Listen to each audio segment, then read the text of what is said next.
Greetings, greetings, greetings.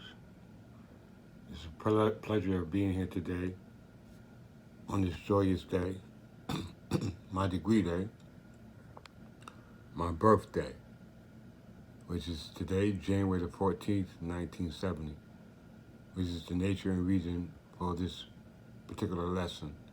It's going to be short and sweet. I just hope all you brothers and sisters are out there doing your research. Okay, let's get straight to the point. So an old calendarist is an Eastern Orthodox Christian who uses the Julian calendar, also called the Old Style calendar, or church calendar, or old calendar, and whose church body is not in communion with the Eastern Orthodox churches that uses the revised Julian calendar, the new calendar which aligns with the Gregorian calendar.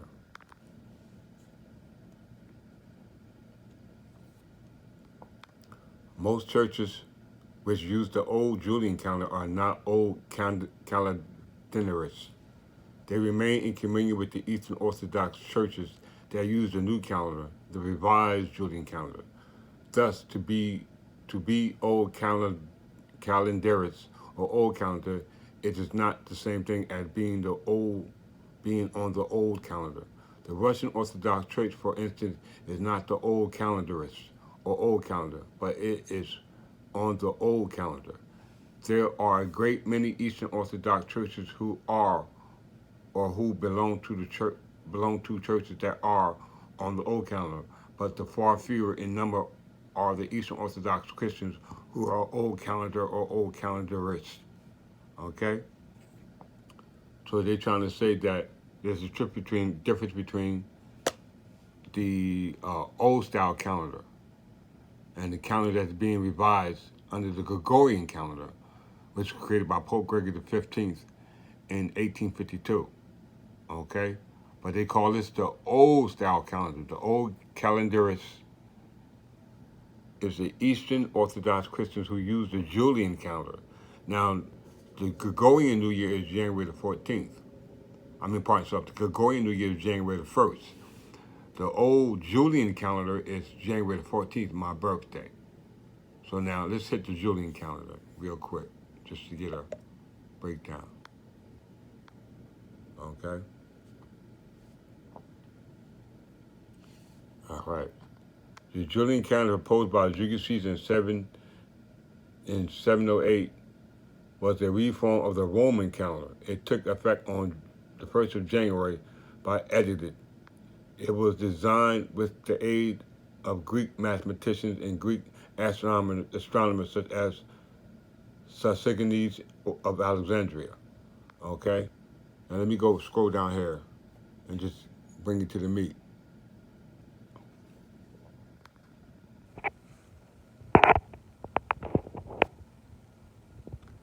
The calendar, we're right here. I'm sorry I don't have my stand today, brothers and sisters. Forgive me for that. But I'll make sure you'll be able to see it.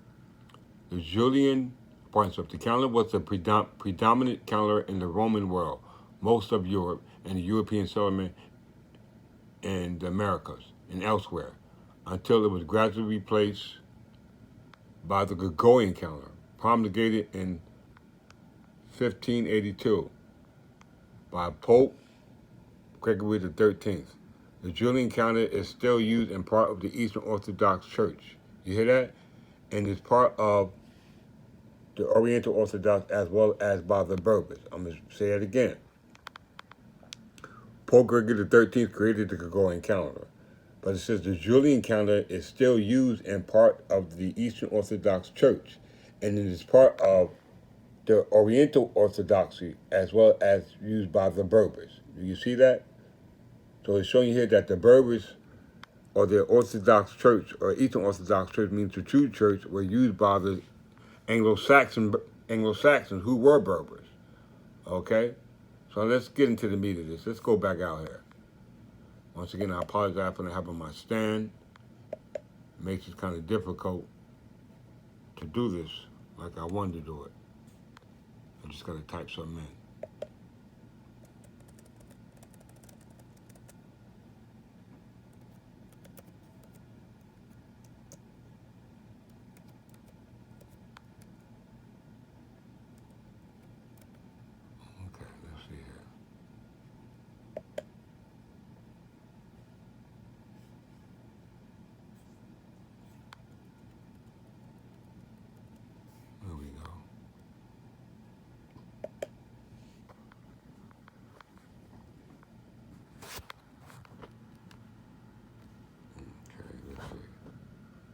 Old style and new style dates. Old style and new styles are terms sometimes used with dates to indicate that the calendar convention used at that time described is different from that in use at the time the document was being written. There were two calendars changed in Great Britain and its colonies, which many sometimes complicate matters. May sometimes complicate matters. You hear that? It says that there were two calendars changed in Great Britain and its colonies, which may sometimes complicate matters. The first was to change the start of the new year from Ladies' Day, this dealing with um, um, Mary Jesus' mother, which was celebrated on the 25th of March to January the 1st. The second was to discard the Julian calendar in favor of the Gregorian calendar. You hear that? This was actually recorded in the London Gazette. Okay.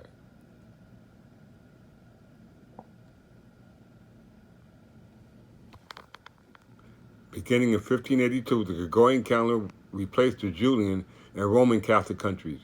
This change was implemented subsequently in Protestant and Orthodox countries. Now, remember, Protestant deals with the white Anglo-Saxon Protestants who are made reference to being here in America. Look it up, white Anglo-Saxon Protestants. It says usually at much later dates in England and Wales, Ireland, and the British colonies. The changes to the start of the year and the changeover from the Julian calendar occurred in 1752 under Calendar New Style Act of 1715. You hear that? In Scotland, the legal start of the year had already been moved to the 1st of January in 1600, but Scotland otherwise continued to use the Julian calendar until 1752. This new style can either refer to the start of the New Year adjustment or the adjustment of the Gregorian calendar. Okay, so the New Year for January 1st is the Gregorian New Year. The New Year is for under the Orthodox Church or under the Julian calendar is January 14th, which is today, my birthday. Okay, and it comes from what they call the Calendar Act, what they call the Calendar New Style Act of 1715. Let's hit that.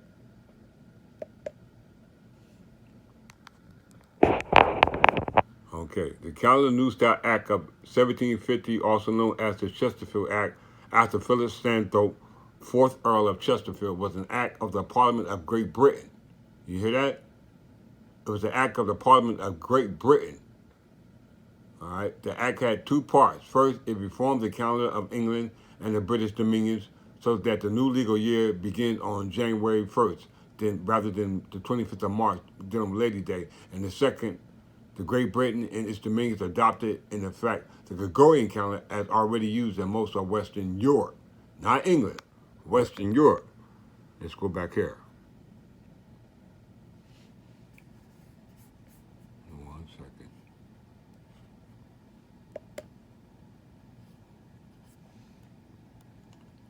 Let's go a little further, dealing with this old style calendar. All right. This is how much they play with us. And you see,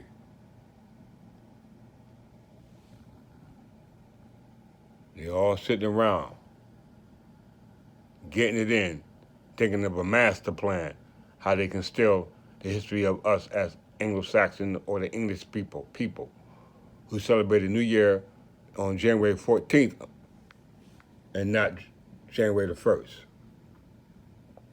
Adoption of the Gregorian calendar. Through the enactment of the British Calendar, the New Style Act of 1715, and of the Irish Parliament Calendar, the New Style Act of 1750, Great Britain, Ireland, and the British Empire. This was done under King George I in 1714 when it passed from Queen Anne, the first queen of Great Britain, till it passed to King George I in the House of Hanover, which the United Kingdom rules today by Queen Elizabeth II. Her father was King George VI. All right, coming from down the line of King Georges. Okay, it said Great Britain, Ireland, British Empire, including much of what is now the eastern part of the United States. You hear that? Adopted the Gregorian calendar in 1752, by which time it was necessary to correct by 11 days. Wednesday, the 2nd, September 1752, was followed by Thursday, the 14th of September 1752. Claims that rioters demanded, "Give us our 11 days." This is what's the scene over here. All right. Rioters demanded, "Give us our 11 days."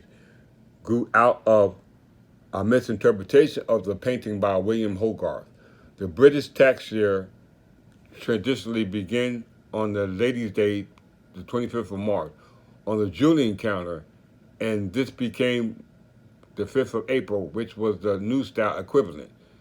A 12th skip Julian leap day in 1800 changed its start to the 6th of April, and it was not changed when a 13th Julian leap day was skipped in 1900. So the tax year in the United Kingdom still begin on 6th of April. Now, you can figure all that out, but what I'm trying to get y'all to understand is that the calendar used here and what we call misnomerly North America, made up of the United States, is not the calendar we're supposed to be using. It's supposed to be that of the Eastern Orthodox Church under the Church of England that was used from time of premortal all the way up to the time of Queen Anne in 1714, when it switched from the United Kingdom of Britain to the Kingdom of England to the Kingdom of Great Britain, which she left instructions to the first governor, Viscount Cornbury, that this should be a uniform government overlapping.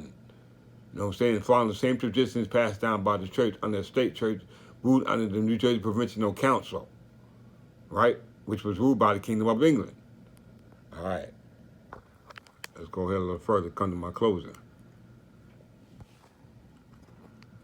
The European colonies of America, not the English colonies, not the British colonies. Pardon yourself. The European colonies, which are the British colonies, but not the English colonies. The European colonies of America adopted the New Style calendar when their mother countries did. And what is now the continental United States. The French and the Spanish possessions did so before the British colony. You see that? So there you go. There you have it. It was adopted by the Americas, i.e. the United States, by way of British colonized North America, who are Europeans. Okay? Now let me go back out here. Let's check how deep this gets. Once again, I apologize for not having my stand. Makes it difficult to record, but you can see it.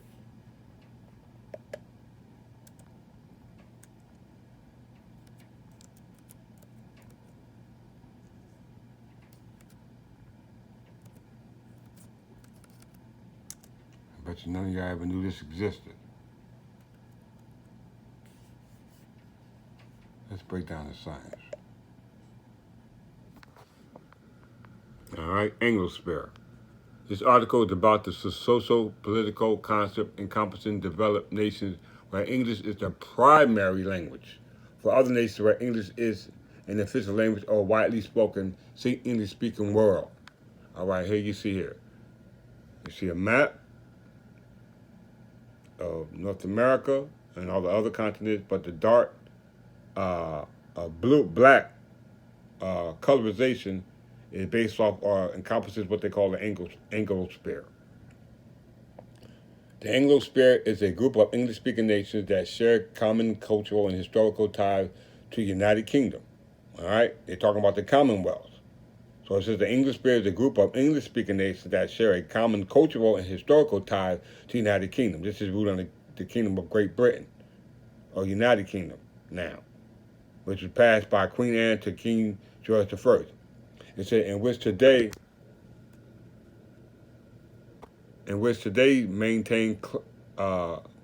maintains close political, diplomatic, and military cooperation. While the nation included in different sources vary, the Anglo-Saxon is usually not considered to include all countries where English is an official language. In term, it is not therefore. Let me get back to what. And in terms, it is therefore generally considered synonymous with Anglophone, although the nations that are commonly included were all once part of the British Empire. Most definitions include Australia, Canada, New Zealand, the United Kingdom, and the United States. You see that?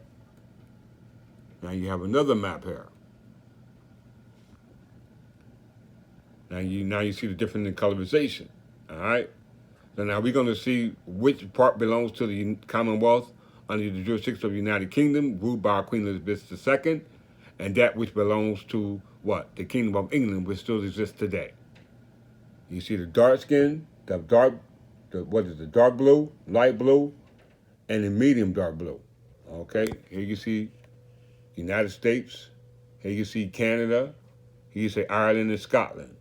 All right, Africa. You see here. All right, let's go down. Take a look at the map again. Get a good looking idea of how that consists of colorization. Now let's go here. It says Commonwealth rims where Elizabeth II remained head of state. All right. You see that?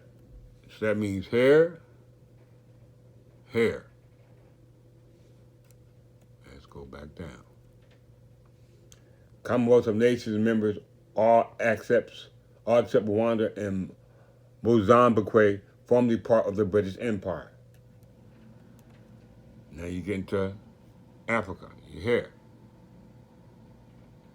All right. Now let's do with the light blue. Countries that were formerly part of the British Empire but currently are not a member of the Commonwealth. You see that? Countries that were formerly part of the British Empire but currently are not a member of the Commonwealth.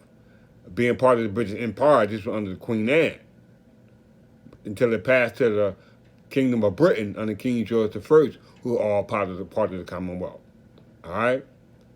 So there you go, brothers and sisters. Under the Anglo-Sphere, we are dominant here in North America. All right?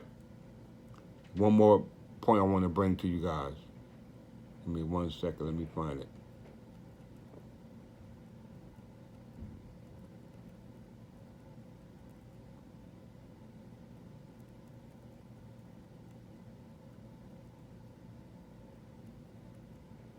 Okay, here we go.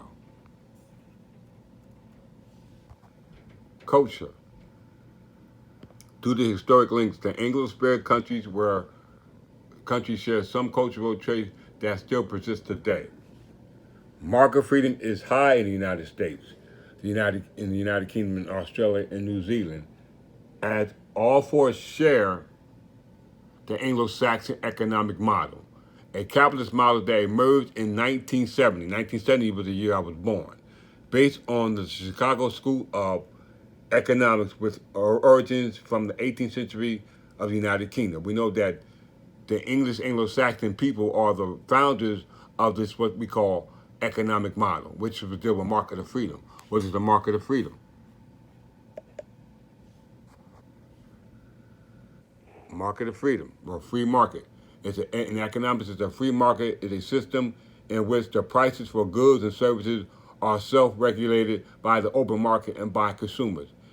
In a free market, the laws and forces of supply and demand are free from any intervention by a government or any authority and from all forms of economic privileges, monopolies, and artificial scarcities.